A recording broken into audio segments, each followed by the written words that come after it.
All right, well, let's get started and people can jump in as they get time. My name, I got a sunspot here and I'm going to try to avoid it. My name is Ann Panthen and I'm the Vice President of the Champaign County League.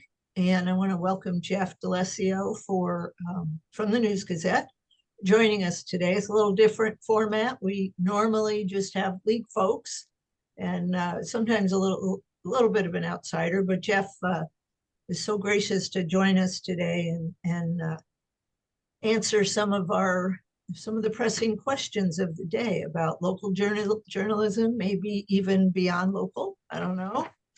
Um, and so we have some prepared questions that we put together just in case y'all are too shy to put your hand up, but I've never noticed that about you all. So I I guess I will just throw one out here and then we'll get some conversations started. Does that sound good, Jeff?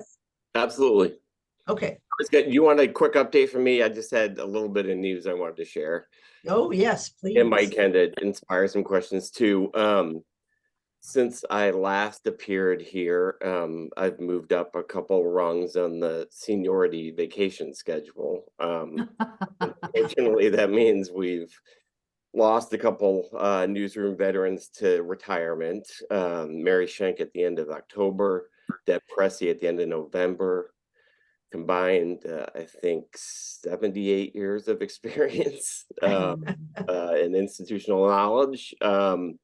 But they will continue to write for us in some kind of undefined role, largely as contributors, occasional contributors. So we've injected the newsroom with quite a bit more youth. Actually, we've hired 4 writers this year, which is a nice luxury to be able to replace people, especially in newspapers right now. And I don't think any of them are over 25. So Wow. we have some kind of, and one who starts in January 1st, Gianna Wiersma, has some local connections in that she's the granddaughter of Dick Nolan. She's working at a newspaper in Indiana for the last couple of years. She's going to start on January 1st, replacing Deb Pressey in kind of the business general assignment role. Luke Taylor is everyone's kind of a general assignment role with the kind of the specialty beat. Luke is covering the University of Illinois for us. He started last summer, graduated last year from Eastern Illinois, and doing a good job. He just got back from Daily Bread's pickup at Holy Cross, so it's definitely more than a U of I beat. And then Sam Lysick started about a month ago, replacing Mary on the crime beat. I say crime beat. That's if anyone has any ideas along these lines, I'm all ears. But this is presented kind of a unique opportunity for us to rethink how we covered certain topics. Everyone always has opinions on what is too much crime or too little crime, and it's something we're certainly not going to replace Mary with the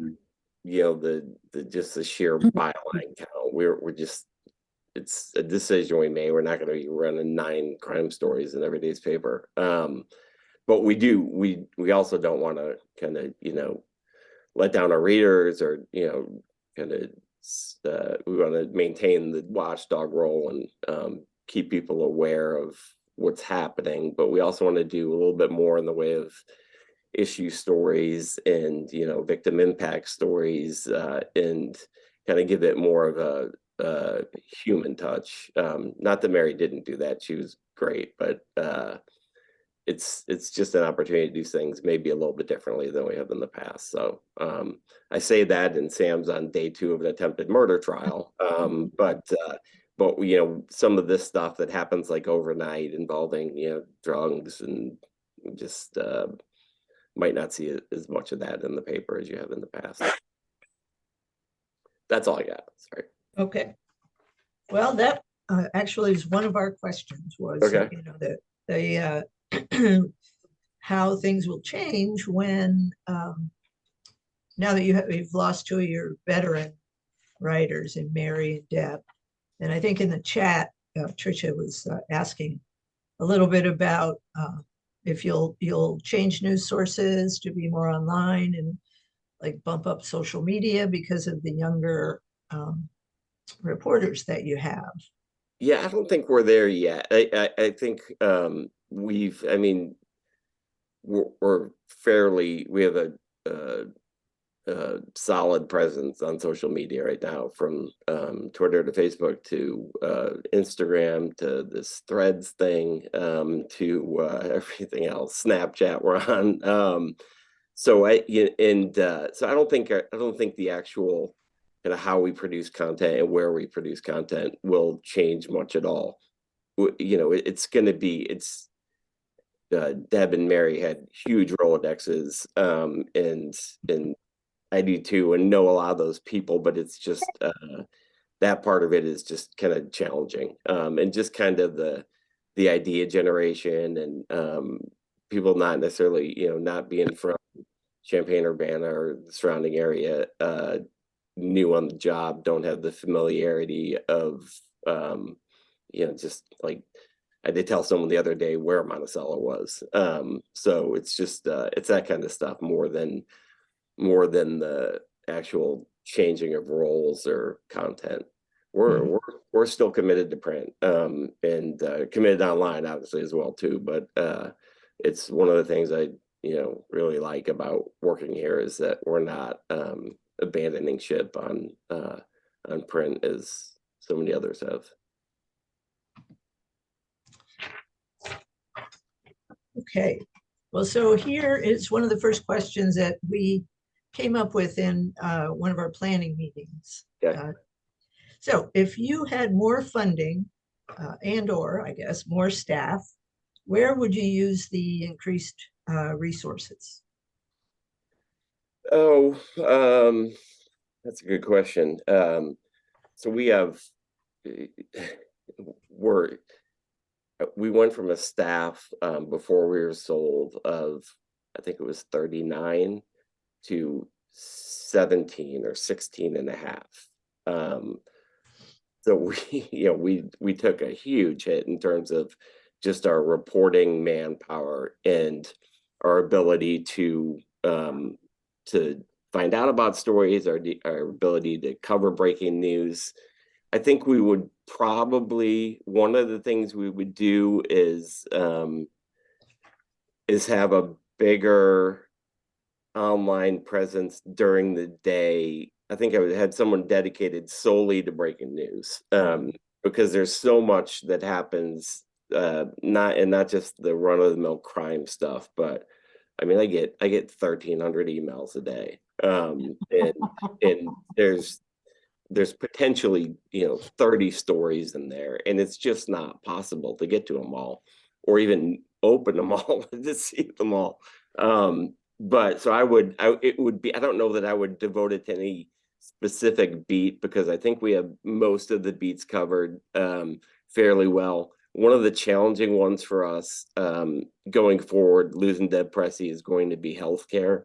That was kind of her baby, and it's got a lot of intricacies to it. It's just not, it's not an easy beat to cover in terms of, yeah, you can do the daily COVID stuff, but in terms of like the insurance regulations and you know, pharmacy shutting down early, you know, there's a lot of, that's not easy reporting to do. We're going to continue to do it, and I hope we continue to do it at that same level. And that's probably one of the things that I will bring back Deb on from time to time, is to do the more kind of complex healthcare / health insurance. There's a lot that kind of falls under that umbrella. So I don't know if that answered the question, but that's what I got. Yes, it does. Thank you. A question from the chat. Has your wider community news increased circulation, and what percentage of your circulation is paper only and electronic only? Well, I think most of our paper you get access to electronic. So, but in terms of like who's paying the higher rate, I think we're around 20,000, maybe a little bit less than 20,000 on the print side, and I think we're around maybe 12,000 on the digital side.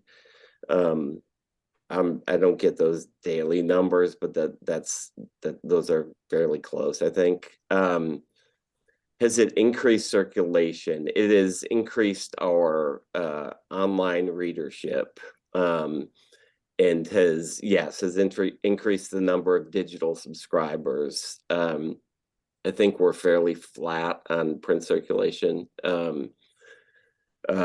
It hasn't gone up or down significantly since we've been doing what we've been doing. Jim Rosso and I took these jobs like 10 years and 1 month ago.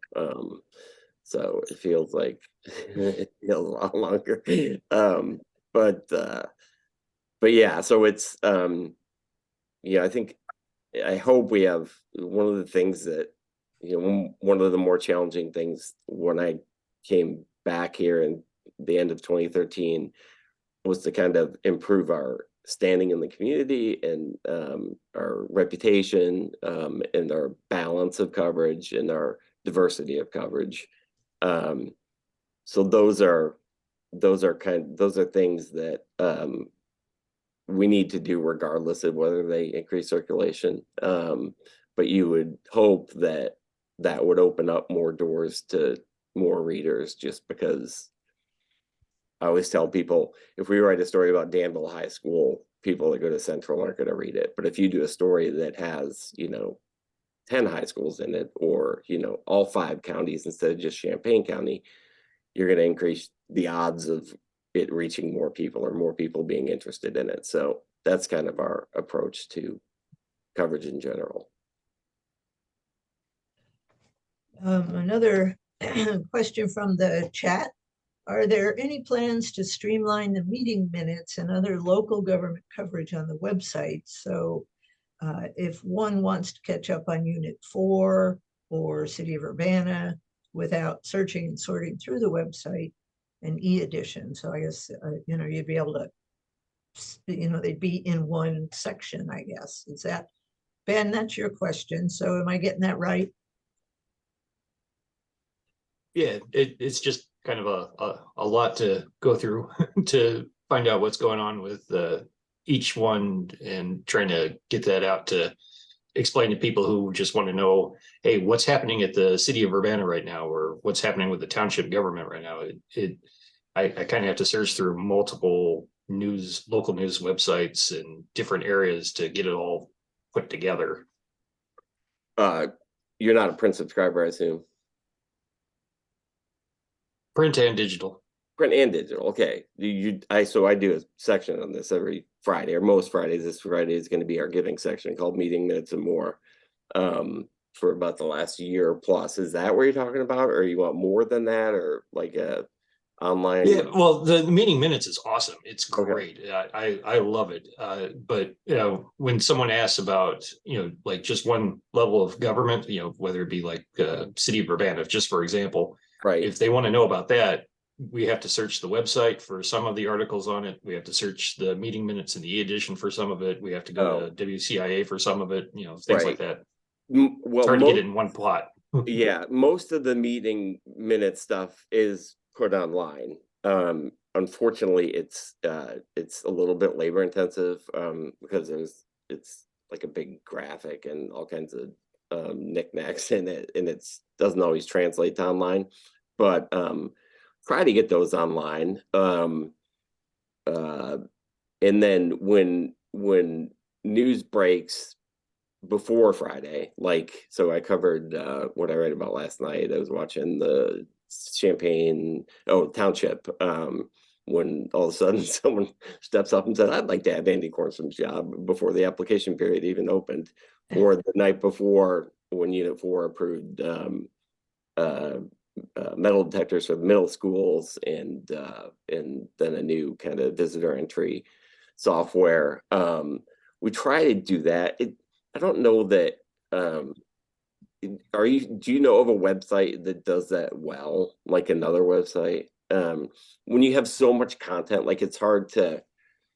That's why I always think that you can't really appreciate all we do without reading the paper, because you just can't, there's no way to really organize it all in one place, because different things are interesting to different people. We can try to do a better job, but if you want to email me with like more specific ideas, I'd be more than willing to listen and even adopt. It is just because we try to be 24/7, and some stuff is deemed more important than other stuff. It's just kind of the latest of what we do moves to the top of the website, and the rest of it kind of disappears. Doesn't disappear, but becomes less visible. Sorry. Thank you, Ben. In the chat, this is from Peggy Patton. I greatly appreciate the features you've introduced that give a platform to voices I haven't seen in the paper in the past. For example, African American history, advice for finals week for students and staff, examples of charity. How do you get the large number of voices who respond to these features? And also, she loves the meeting minutes, and I do too. Thank you. I always tell people, so like the thing I did the other day with advice for finals, it's 30 professors. I sent 35 emails on Saturday morning, said I'd really appreciate it, because I can't work on stuff 2 weeks out, because I'm always working on something for tomorrow, or 3 days out. Really appreciate it if you get back to me within 24 hours, and 32 of them did. So it's the way you get people. I think the way I get people is I say, I have one question, I'd love 2 sentences, but write more if you'd like. And most people have time to do that on their phone. So but it is a conscious effort to reach more people, get more names in the paper, get more voices in the paper. And I will include a shout out if anyone has the interest in writing guest columns. We have a feature on Tuesday called Town Hall that I put together, and always looking for contributors. It goes kind of hot and cold depending on the issues, but anyone is welcome to write on a topic they have expertise or great interest in. And that's another way. That's a little bit more daunting a task for, just to ask people to do, but we welcome voices there. And milk? All right. Have the relatively new full-page small business ads from local communities increased revenue? And was that the motivation for that ongoing initiative?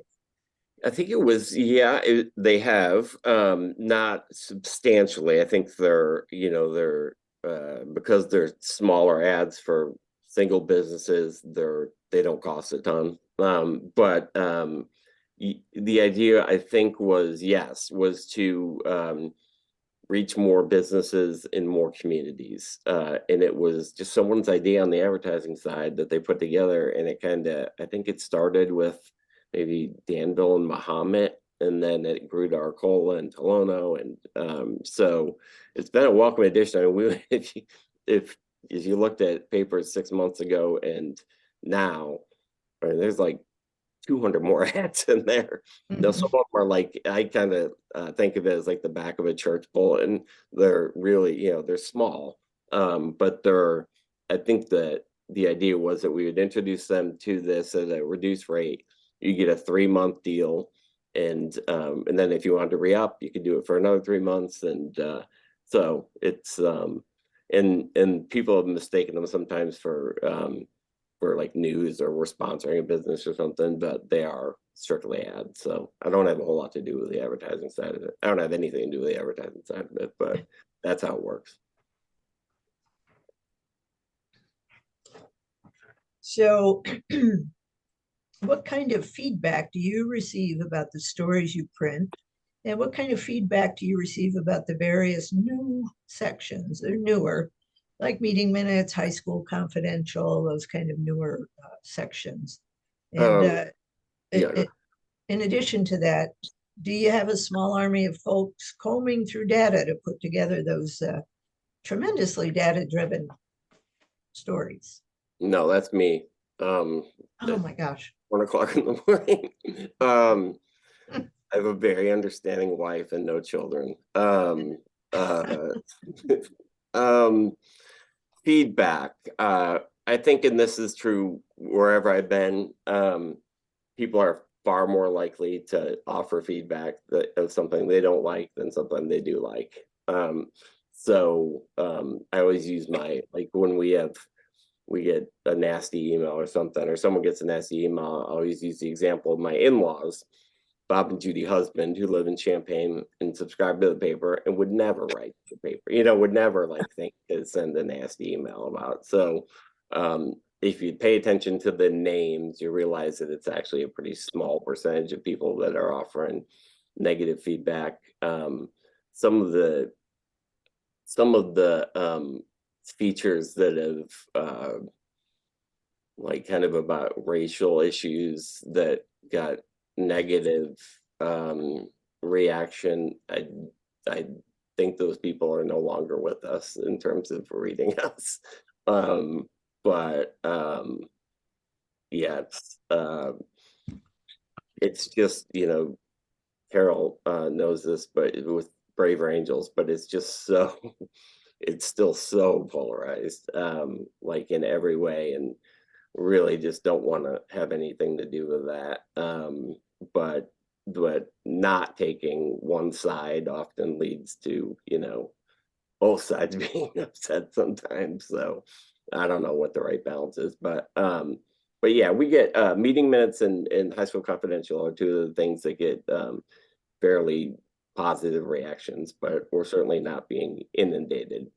I'm working on something for Friday that I guarantee will get good reaction just based on the last 3 years when I did it.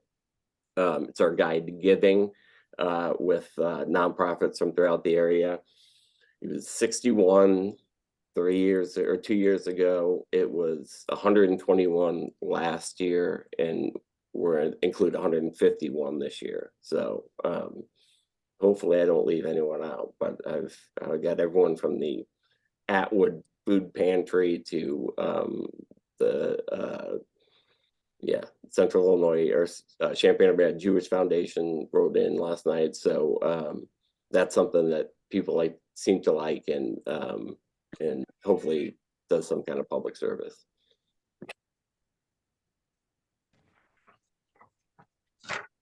So in the chat, this is from Carol. What can individuals and organizations such as League help support our local newspaper so we can ensure we continue to have a local newspaper? So are there things we can do to help you? I'm all about just interesting content, unique and interesting content. And unique and interesting content that is in our paper before it's on television. And I will shamelessly say, as I did to Bill Rowell the other day when I wrote about the food service coming to Willard, is that if you give this to us before you give it to TV, I will put you on A1 guaranteed. And that is I would have been an A1 either way, but would have been a little less psyched about it if it was on TV like 6 hours earlier. Subscribe, continue feeding us with tips, ideas, stories. Even when we're 39 strong, it's impossible to know everything going on in every village and every, council meeting, village board meeting, library district. So, the more kind of, and again, the challenge with younger writers who aren't from here is kind of the idea generation in general. So write for town hall, subscribe to print, send us ideas. That's all I got. So did you, it used to, or maybe you still do have the, I think, was it CU Citizen Access that used Yeah, to, is that still happening? it is. It's a little less frequent, and so that's Brant Houston that runs that out of the U of I. And it's been kind of up and down in terms of how often they produce content that we'd be interested in. They also tend to produce, and this is the issue with like ProPublica and a lot of the investigative content that is largely free as well. You can't edit it. Those are the rules. So you can't cut it. And it's 110 inches like per story, Yeah. like 2 full broadsheet pages. So it's a little bit restrictive in terms of, in terms of whether it's worth that much content space, frankly. And a lot of it isn't, but in my opinion anyway. And then just kind of whether we have the kind of news hole that can accommodate stuff like that. But they are still going. I still talk to Brant fairly regularly, and when they have something good, we try to run it. The band's there. Mhm. Mayor, oh, they're there. I'm going to take a drink of water from my thing real quick. My hair isn't very dry. So don't do. Carolyn, you're not on, okay. Yeah, I'm muted. Last time you met with us, you said the new owners of the paper permit a fair amount of journalistic control, allowing you to cover what you choose to cover and write about. Is that still the case for you? 100%. Yeah, no interference, no cross eye in a meeting or anything. No, and that that's it's not like that everywhere, but it's far more common than people would think, in newspapers at least. Television is a little bit different, owned by big companies, have agendas, in terms of sometimes you do those op-ed things at the end of the newscast, or those used to be a little bit more regular, I guess. But no, it's we have complete control. That's a kind of a daunting responsibility for a small newsroom. Jim Rosso and I are the two editors, or top editors, I guess, editors in general. But it's there's no there's no right answer to what we do. What should go on the front page is going to differ to different people. So it is and we've still for more than 10 years now, 10 years in a month, A1 has never had a wire story on it, and B1 has never had a wire story on it. So it's all local all the time. Another thing that doesn't always, we sometimes get dinged for not having enough national. I've just always kind of been under the belief that you can find national news anywhere, and that you can't find local news anywhere, and you can find it far less even than you could a few years ago. So that's kind of our MO.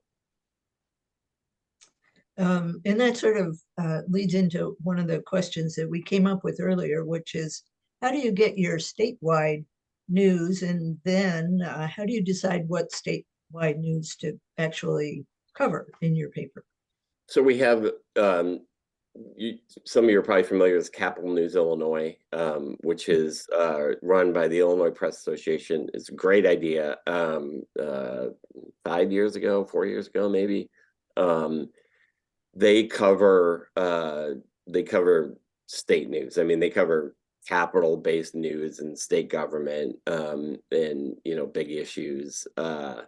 And they have actually expanded.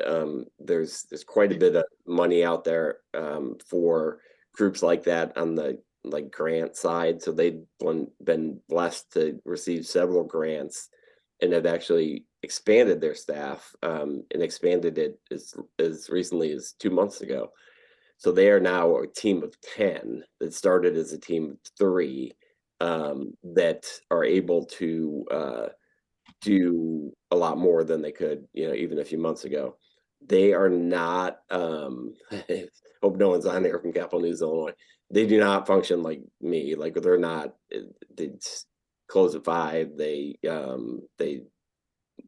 don't write 3 stories a day. They write 1 story a day in a lot of cases, which for a group of 10 is kind of criminal in terms of journalism. But it's so we run most of what they produce. AP still has an office and has a small team that gets to most of the big stuff in the state. And then there's a new group called, this is fun, it's a nonpartisan, out of this Better Government Association has started something called the Illinois Answers Project, where they are going to have reporters available, high-level reporters. There's going to be 3 of them. 2 have been hired now. 1 just came down here to meet with us a couple weeks ago. They want to do kind of the big stories that are impacting multiple communities, multiple bigger communities in Illinois, with a focus on one, and willing to go to the lengths of even embedding a reporter in a newsroom for a length of time to either assist or take the lead on a story like that. So that is, it's free. A lot of the really high-end journalism now is free. ProPublica is free. I don't know that everyone knows that. It's not always relevant to our community or even to our state, but what they produce, written by Pulitzer Prize winners, is 100% free. So you have to follow some rules, but you can run it. So we have some external sources like that. Town Hall occasionally has some kind of state voices in it, but that's kind of the main part of it. Tom Kasich Stewart's Sunday column writes often about kind of state politics and some issues. But it's a majority of it. So I am going to hand the rest of the meeting over to Carol Bosley. I have to run, Okay. but she'll do a lot better than I did. You did And great. I appreciate it, and I will talk to you later. Okay. Thanks, Carol. Okay. Joan, you had a question. Do you just want to ask it? Can you unmute yourself? Yeah. Yes. I'm just wondering, Jeff, how the student confidential writers are, if they're mentored at all in any minimal way by staff. Yeah, so that is, I'm meeting them some more. Jim Rosso's High School Confidential. He handles that entirely by himself. But yes, is definitely doing coaching of kids on both how to write and take photos and what kind of content might be interesting to people. We actually last year hired a High School Confidential alum from Urbana, Joey Wright, who's really good and does kind of multimedia. So we are hoping to use that as kind of a farm system for future News Gazette staffs. But yeah, it's really a cool, unique feature that no one else is doing like anywhere. And Jim puts a lot of time into it, but gets quite a bit of reward out of it, just because it's the kind of, you just don't see 41 schools of faces of teachers and students every week like that. So it's a fair to put together every Thursday, but he does it. There will be one in tomorrow. So Very cool. Let Jim know that we all think I will. it's a head nodding, but Thank it's you for very saying cool. Thank you for saying that. So Jeff, how do you feel about the local newspapers all across the country? I think that the last time we talked, there was such a pessimism about the future of them. Do you feel like it's kind of plateaued a little bit, or is it still going down? The last newspaper I worked at was the Atlanta Journal-Constitution, which when I was there in 2004 to 8 had a newsroom of 505, and you could get daily in New Orleans and Jacksonville, Florida. In March, they stopped printing a newspaper. The big, sixth biggest city in the country no longer has a daily newspaper. They have a website, and they still some really good people writing, but it's just I was in my wife and I went to Los Angeles. We like to go to like baseball games, so I went to Dodgers playoff game, and I couldn't get the LA Times anywhere. I couldn't get the LA Times in LAX, the airport. They still have a Los Angeles Times, but it's just not readily available in the way that, and even in the way that we are.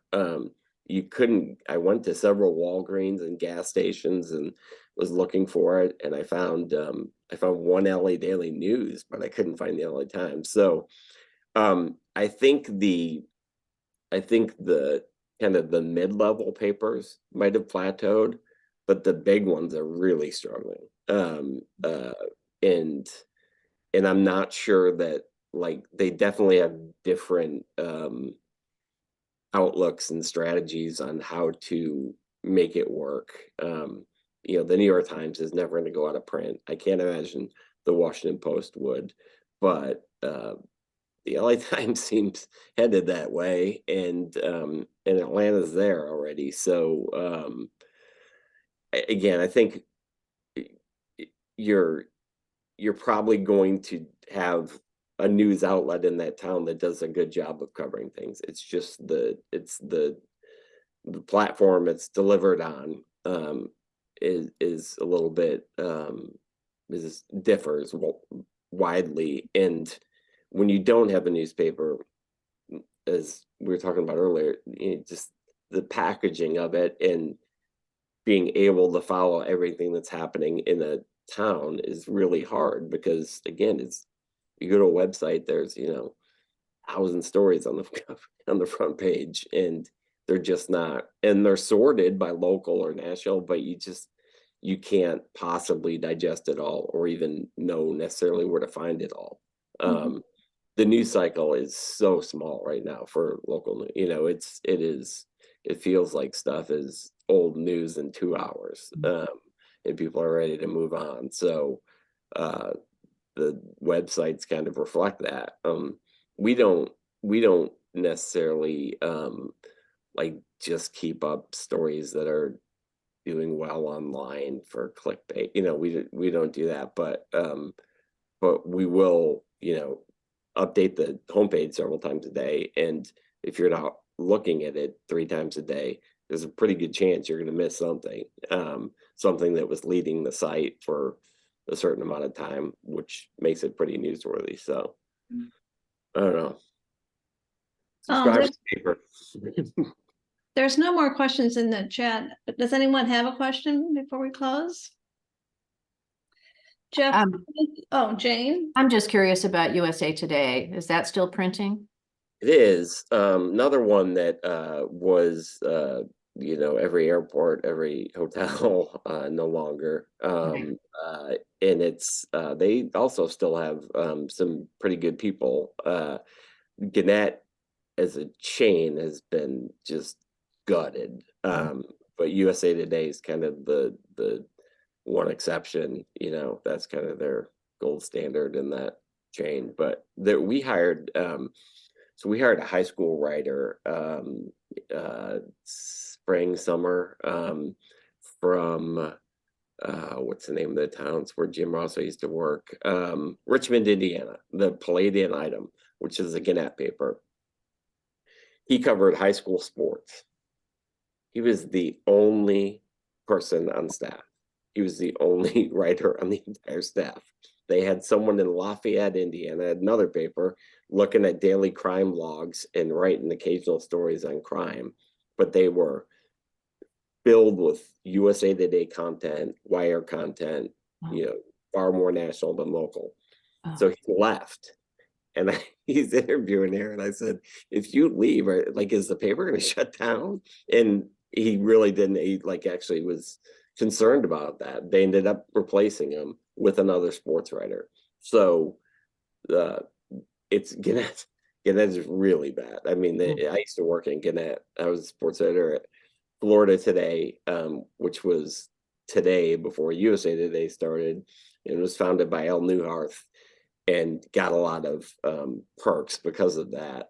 USA Today is in that same boat now, but they are by far the only one in a massive chain of local newspapers that has any kind of you know, resources to speak of. It's just you know, sometimes if you look at like social media likes, and I try not to anyway, the takeaway sometimes is, does anyone care about news? You know, like, does anyone, are many people interested in local news? You know, could 10 people on the street tell me who the city of Champaign Township supervisor is? It's going to become the fire chief. It Andy just, Corns, right. right, there's one. Yeah. Yeah. I just don't, I don't know.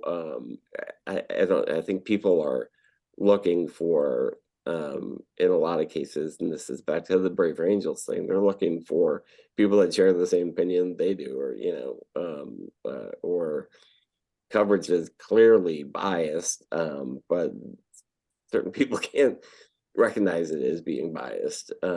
So we're going to keep on keeping on, but it's weird to just kind of see sometimes the lack of buzz created by stories that seem important. Anyway, Champaign School District, to me, is the one that is, but City Champaign's the same way. We write really important stories on both, and sometimes they just don't seem to get any traction. But again, that could be that it's the silent majority who aren't on Facebook and, you know, commenting about stuff. God bless them. But it is, you do kind of wonder sometimes when stories don't move the needle online in terms of page views. Again, we're not gonna stop covering them because they're not getting page views, but it is, I don't know what to interpret from that sometimes. But it does feel like there's a little less interest generally in some of the stuff that we do. Jenny, you have a question? I want to say two things that I like. First of all, I very much liked the open house that you hosted, before the weather got cold. You were the person I wanted to see and speak with. You were warm and welcoming. Your office was like very crowded. You were popular. A lot of people wanted to see you and talk to you. And there you had the features posted on the wall from the ceiling to the floor. Yep, they still are. And you took the bus, right, to get here? Yes. Yes. I'm a bus rider. Yes. And I want to say that one of my favorite features is letters to the editor. I read all the letters to the editor, even those with which I do not agree. Some of the best letter writers in my opinion, are on this call. Hi, Peggy. Keep on writing and keep on publishing letters. We care what our neighbors and community members think. and take the time to write carefully. Yeah, no, and I agree, and that is another way that people can contribute to our pages, certainly. I cringe at some of the stuff you know, that we run, and I'm sure no one on here has been the recipient of one of these, but I will respond to letter writers sometimes and just say, come on, you know, like it's just some of the stuff is lunacy. And I've lost at least 2 subscribers because of that. But it's just, you know, that is something that I know people like to read, and I wish we got more, but I kind of don't wish we got more because some of them are just, you know, it's the same Marxist, Zion, you know, these like buzzwords or guns, or, you know, it's just it kind of wears you out after a while. But I would like more Peggy's letters, less David Gray and some of that. Well, Jeff, we've kept you longer than we asked you to commit to. The league really appreciates the paper, and we Thank you. appreciate the work you do. And do keep us, you know, keep us in the loop, or keep us informed about how, just reach out to us if we can help in any way, because we definitely want to support our local newspaper. Yeah, Thank you absolutely. so much, Jeff. Yep, thanks. Good talking to you. Yes, you too.